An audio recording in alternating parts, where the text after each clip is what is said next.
ତମେ ପହଞ୍ଚି ଗଲଣି ନା? ହଉ କିଣାକିଣି କରୁଛ। ଶୁଣ ପରିବା ସବୁ ଦେଖିକି ଆଣିବ, ସେ ପଚା ମଚା ଜମା ନେଇକି ଆସିବନି କହିଦଉଛି। ପଇସା ଦେଲା ବେଳକୁ ଦଉଛ, ପରିବା ସବୁ ପଚା ନେଇକି ଆସୁଛ।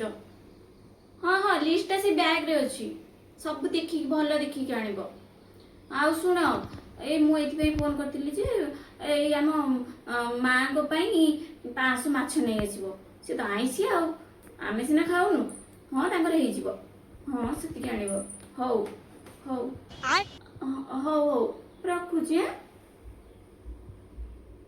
କଣ ମତେ ନ ପଚାରିକି ଆଜି ଯାଇ ଘରେ କିଛି ଜିନିଷ ଆସିନଥିଲା, 500 ମାଛ ବରାଦ ଦେଇ ଦଉଛି। 500 ତ ବାପାକୁ ନିହାତିରେ ଖାଇଥିଲେ ଏଗୁଡ଼ା ମାଛ। 500 ମାଛ ଅଧ କିଲେ ଆଣିବା କାଇଁ କହ? 500 ମାଛ ଖାଇବୁ। 500 ମାଛ ଆରେ ସବୁ ଛାଡ଼ିଦେବ। ଅଧ କିଲେ 500, ହେ ଭଗବାନ।